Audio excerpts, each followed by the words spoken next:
I saw Elvin Jones, fabulous, and Elvin said that was, is, and always will be the great Jan Hammer. I was proud to have Jan Hammer sitting next to me. Jeff Beck was never a star in the conventional sense. He didn't need hit singles to be known, didn't need scandals to make headlines, and didn't need the media to craft a legend for him. In a world of flashy, competitive guitarists, he quietly stepped aside, and then, with a single unspoken note, made the whole world stop and listen. No one ever chose Jeff Beck as an easy idol. Too technical, too eccentric, too quiet. And yet, that's exactly what made him unlike anyone else.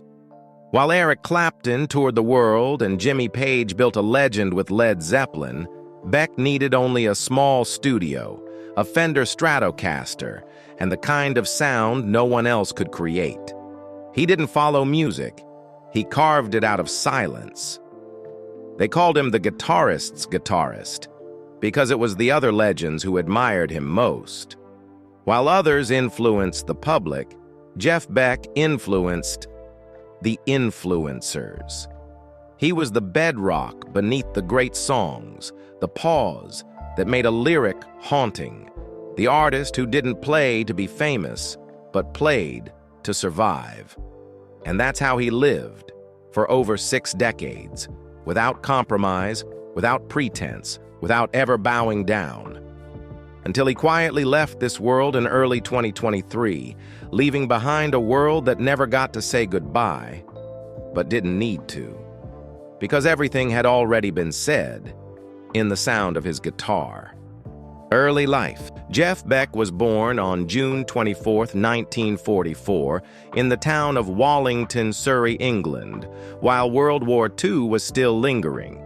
He grew up in a typical working-class family, not poor, not wealthy, and most notably, no one pursued music. His father, Arnold Beck, was a skilled, quiet, and meticulous builder. His mother, Ethel Beck, was a calm, pragmatic homemaker who rarely expressed emotion. They never discouraged Jeff from dreaming, but they never encouraged him either. Everything he had to find for himself. From an early age, Jeff was different. He disliked sports, didn't fit in with his peers, hated the noise of classrooms, and almost no one understood the world he lived in. Instead of playing with neighborhood kids, Jeff preferred to spend hours watching his father tinker in the garage, where the smell of wood, metal, and grease became one of his most formative childhood memories. It was in that space that he learned how to use his hands to create things, from objects to sound. The turning point came when Jeff heard Les Paul perform on the radio. That sound didn't just captivate him, it hit him square in the soul. He decided he would play electric guitar, but his family couldn't afford to buy one, and there was no one to teach him.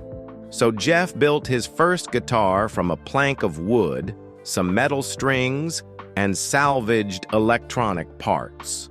It wasn't a complete instrument, but it was his first artistic declaration.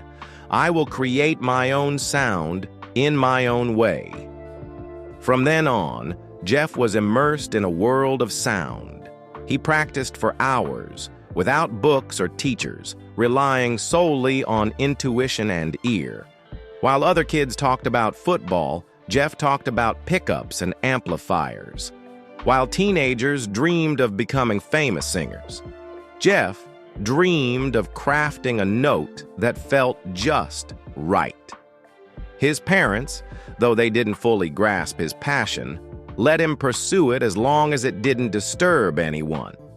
His mother would gently say, "Music is fine, but you should learn a stable trade."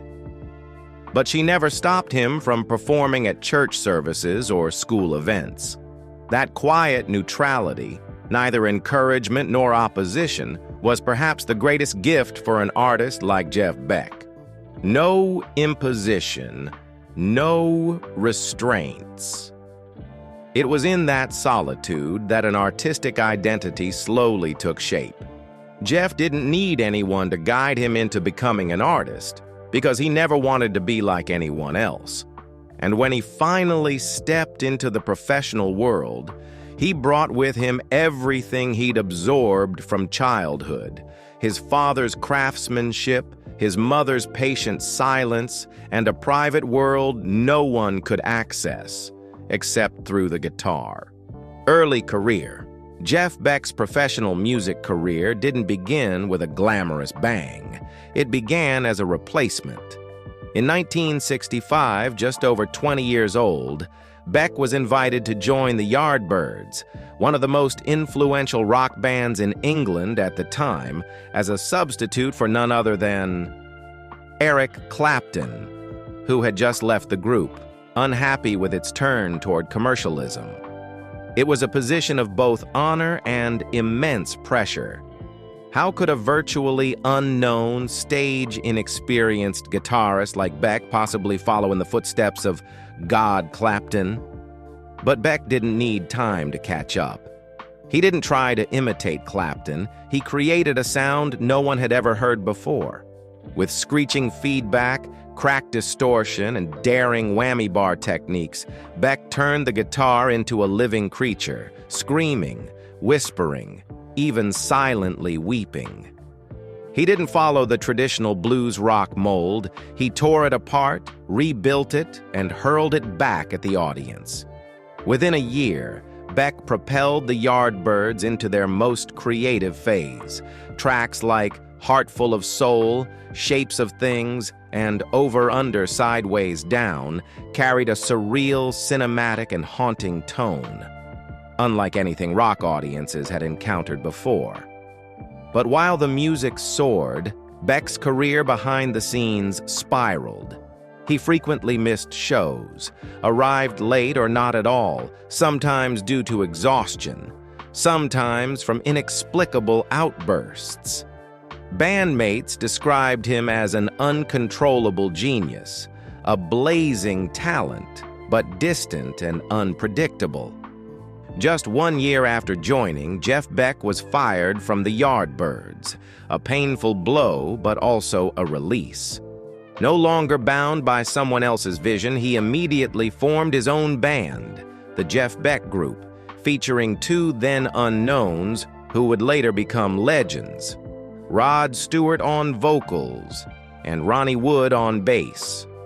The group blended blues, rock, and soul with raw, ferocious energy, laying the groundwork for the hard rock and heavy metal movements of the 1970s. But just as the Jeff Beck Group began gaining traction in America, fate intervened again. In 1969, Beck was in a serious car accident, suffering a fractured skull, and was forced to rest and recover for nearly 18 months. A period that others might have used to break through became, for him, a long silence, one that brought questions. Could this genius ever return? And as always with Beck, the answer wasn't in words. It was in the sound. After the accident, he didn't just return, he played in a way the world wasn't ready for.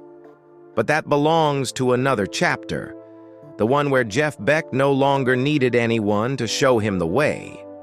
Career success. Jeff Beck was never an artist for the masses, but after his 1969 car accident, he began writing the greatest chapter of his life, through the very differences that once made people doubt him. While the world of rock was ablaze with Led Zeppelin, Deep Purple, and the Rolling Stones, Beck chose a path few dared to try: instrumental music, with no vocals, no lyrical guidance, just the guitar and raw emotion. In 1975, he released his solo album, Blow by Blow, a quiet explosion in the history of guitar. No singers, no catchy lyrics, just jazz-funk-infused rock, intricately arranged, where Jeff Beck sang through his Stratocaster.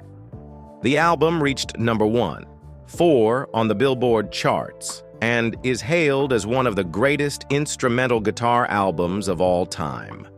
Beck didn't just make a comeback, he redefined the guitar's place in modern music. A year later, he released Wired, 1976, collaborating with keyboardist Jan Hammer. This was no longer blues or rock. It was electronic jazz fusion, wordless but as fierce as a storm of emotion.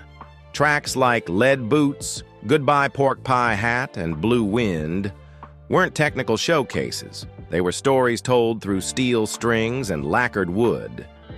Beck didn't make music to impress. He made music to say what couldn't be said.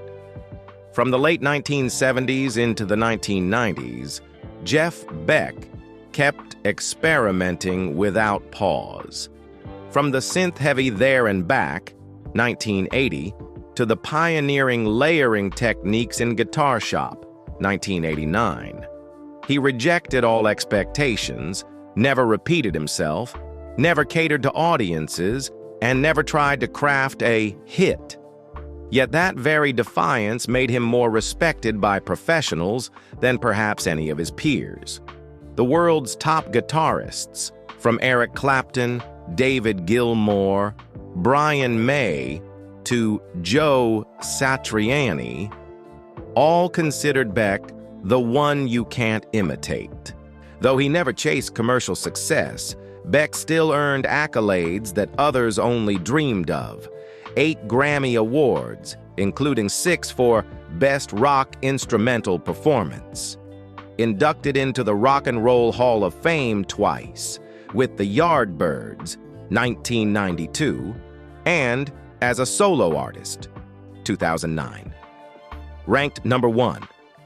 5 in Rolling Stone's list of 100 greatest guitarists of all time, behind only Hendrix, Clapton, Page, and Richards. His final high point didn't come from a blockbuster tour or a billion-streamed album, but from a surprising project, 1822, a collaboration with Johnny Depp. On it, Beck covered old ballads, infused them with electronic textures, and once again, pulled the world into stillness, where the guitar was the only voice that mattered. Even nearing 80, Beck refused to repeat himself and never played as if it were his last time, until finally, it was. Jeff Beck never raced with the times. He took another path, and by doing so, went farther than most, because he didn't play to impress. He played to move. No lyrics needed, no face, no explanation. Just listen. And once you do, you'll never hear the world the same way again. Turmoil and shadows. Jeff Beck was never a scandal-driven artist, but that didn't mean he was free of trouble. On the contrary, it was precisely his unconventional way of living and making art that generated a string of misunderstandings, rumors, and distance, not just with the public, but with the very industry that once wanted to crown him a legend. The first blow came early. He was fired from the Yardbirds in 1966, barely a year after joining. While the music Beck brought to the band was seen as groundbreaking, with daring distortion, feedback, and cinematic soundscapes, his erratic behavior and unstable health made him difficult to manage. He frequently missed shows without explanation, abruptly dropped out of performances, and sometimes lashed out or went completely silent. For a fast-growing band, that was unacceptable. He wasn't let go for lack of talent, but because he was impossible to control.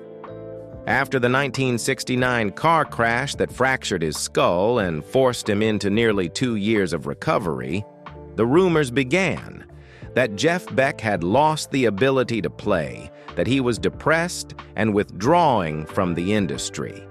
He said nothing, nor did he deny it. Throughout the 1970s, while other artists seized every media opportunity, Beck chose silence. He avoided the press, declined interviews, and rarely explained his projects. To the public, he became an unfriendly enigma. To the industry, he was difficult. More than once, record labels clashed with him over being too hard to market. Jeff Beck didn't make music for chart positions. He refused to craft hits, rejected easy listening tracks labels wanted to slip into his albums. Once, when asked to remix a track to suit the US market, Beck tore up the recording mid-session and walked out of the studio, leaving the entire team stunned. He believed that once music was altered to please others, it no longer belonged to the artist. Within the music world, he was respected, but not everyone dared work with him. Beck once declined a collaboration with longtime friend Eric Clapton, saying they couldn't find a shared language. Big names like Jimmy Page, David Gilmour, and Roger Waters had all approached him for projects, most of which he turned down. Not because he disrespected them, but because he only created when the timing and emotion felt right. In an industry driven by deadlines and tours, Beck was too free, and thus labeled arrogant, eccentric, even elitist. His personal life was equally opaque. No one ever knew for certain whom he loved over the decades. He had no tabloid romances, no red carpet appearances with partners, no confessions about relationships. That silence only fueled speculation that he didn't want to marry, had once been deeply hurt, or was too obsessed with his art to share a life with anyone else. Jeff Beck once said, "I wasn't born to be loved. I was born to play guitar." And that's exactly how he lived, never needing the crowd to understand him, only to listen. The controversies, the shadows, the rumors, none of it ever changed him. Because the one thing he never betrayed was the sound of his guitar, an unannounced death. On January 10th, 2023, Jeff Beck passed away at his home in Riverhall, East Sussex, where he had lived in quiet seclusion for many years, alongside his wife Sandra and his beloved vintage cars. No scandal, no long illness, no farewell. His death came without warning, as if the world had momentarily forgotten something essential, and by the time it remembered, he was already gone. The cause was later confirmed by his family as bacterial meningitis, a rare but deadly condition that can claim a life within days, if not treated in time. According to his representative, Beck had been healthy and working as usual just days before being hospitalized. His death wasn't the result of age or an accident, but a sudden biological complication no one could have foreseen. And what made it all the more heartbreaking was that he had been preparing for a new tour, still making music, still being Jeff Beck, quiet, immersed in sound. His family held no public funeral, and the media was kept at a respectful distance. A brief statement was released, reading, "We share with deep sadness that Jeff Beck peacefully passed away after contracting bacterial meningitis. He died surrounded by those he loved most." The music world was stunned. Jimmy Page, his old friend and fellow Yardbirds member, wrote, "Jeff was my first musical friend. No one could play like him, and no one ever will again." Rod Stewart, in tears, shared, "Jeff took me to America for the first time. Without him, I would have been nothing. He was the greatest guitarist on the planet." Brian May, guitarist of Queen, called Beck an undefinable genius, one who humbled every other guitarist. There was no grand funeral, no final words. But after his passing, on stages around the world, from the Royal Albert Hall to Europe's rock festivals, his wordless music echoed as a tribute that needed no ritual, a long, empty note, and no one dared speak over it. Jeff Beck's death didn't come as the end of a career. It came as the period to a note that had stretched on, quiet but endlessly resonant, in the memory of all who had ever listened. And for those who had stood before that sound, even just once, the world will never sound the same again. Personal life. If Jeff Beck's career was a complex, inventive, and unpredictable symphony, then his personal life was a series of quiet notes, almost entirely detached from the chaotic world he had once passed through. In an industry where artists often survive through image, statements, and constant presence, Beck chose to disappear from the crowd and never returned.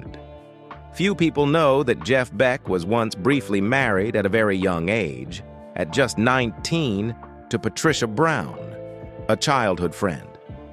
The marriage lasted from 1963 to 1967, right as Beck was joining the Yardbirds and grappling with fame arriving too fast. It was a turbulent time, with a relentless tour schedule, creative pressure, and a young artist unsure how to balance passion with personal life. The marriage quietly dissolved, no drama, no disputes, and Beck never spoke of it again for decades. From that point forward, he lived almost entirely private.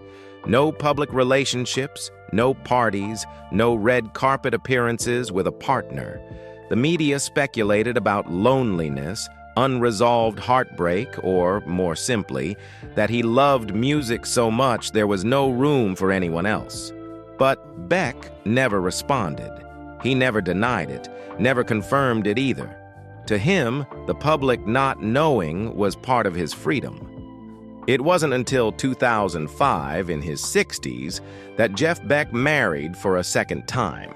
This time to Sandra Cash, a woman outside the entertainment world, as private as he was. There was no lavish wedding, no magazine features, just a marriage certificate and a quiet life in the countryside of East Sussex. They had no children. Little is known about their relationship, except that Beck never spoke of anything else with such calm contentment. Beyond music, his greatest passion was vintage cars. But unlike other celebrities who bought cars for display, Beck restored them himself, spending hours in the garage, tinkering with engines.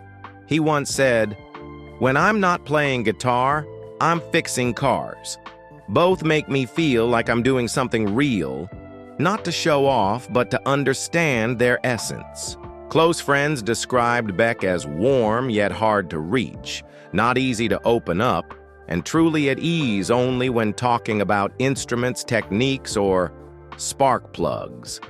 To those patient enough to understand him, Beck wasn't a cold legend. He was a humble, genuine, hands-on artist who simply never knew how to show it on the outside. He didn't need a spotlight to feel worthy. He didn't use family as part of his image, and he didn't turn his private life into creative material. Jeff Beck drew a clear line between work and self, the same way he distinguished a right note from a wrong one, uncompromising, unwavering. In a world growing louder, that silence wasn't absence, it was a choice. And that very choice helped people realize, behind every soul-piercing note he ever played, there was a man who had loved, lost, remained silent, and never needed to be explained in any language but the sound of his guitar. Legacy and influence. Jeff Beck was not the first guitarist, not the most famous, not the one with the most albums sold, but in the eyes of those who truly understand the guitar and those who create music from the heart, he was the one no one could ever replace. In a music world full of technicians and stage performers, Jeff Beck was an artist. He didn't play to impress. He played to express what couldn't be put into words. What he did with a guitar wasn't performance. It was wordless communication between soul and sound.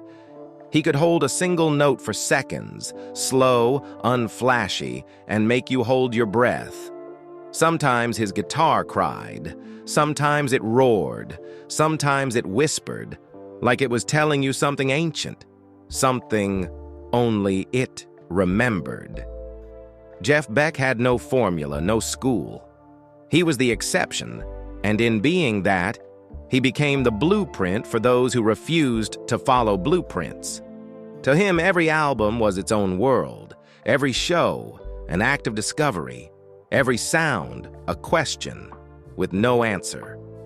Beck's career left an indelible mark not only on rock, but on jazz fusion, funk, ambient, and even electronic music.